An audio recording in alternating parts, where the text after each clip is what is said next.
બાજરીનો રોટલો અને ડુંગળી ગાંઠિયાનું શાક. એમ તો મને બાજરીનો રોટલો નથી ભાવતો, પણ જ્યારે ડુંગળી ગાંઠિયાના શાક સાથે હોય ને ત્યારે મજા પડી જાય. બહુ જ ઇઝીલી બની જાય છે આ શાક. એવું કહી શકાય કે 5 થી 10 મિનિટમાં કોઈ ઇન્સ્ટન્ટ સબ્જી બનાવવી હોય ને તો આનાથી બેસ્ટ ઓપ્શન બીજું કોઈ જ નથી.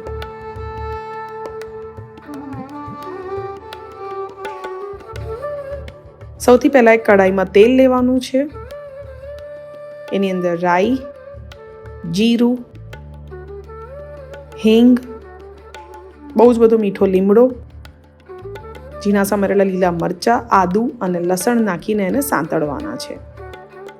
પછી એની અંદર ઘણી બધી ડુંગળી નાખવાની છે ને એને પણ 5 મિનિટ માટે સાંતળીશું. હવે આની અંદર હું લીલી ડુંગળી અને સૂકી ડુંગળી બંનેનો ઉપયોગ કરું છું. તમે ઈચ્છો તો એકલી સૂકી ડુંગળીનો પણ ઉપયોગ કરી શકો છો. હવે મસાલામાં હળદર, મીઠું, લાલ મરચું, ધાણા જીરું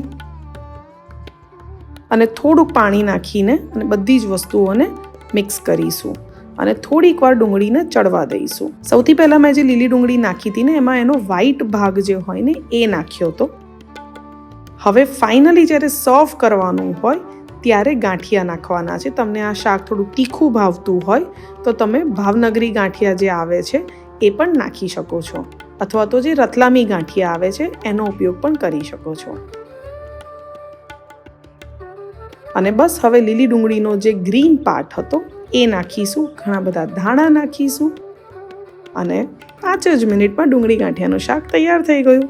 તમે આને રોટલા સાથે, ભાખરી સાથે, રોટલી સાથે બધાની સાથે એન્જોય કરી શકો છો.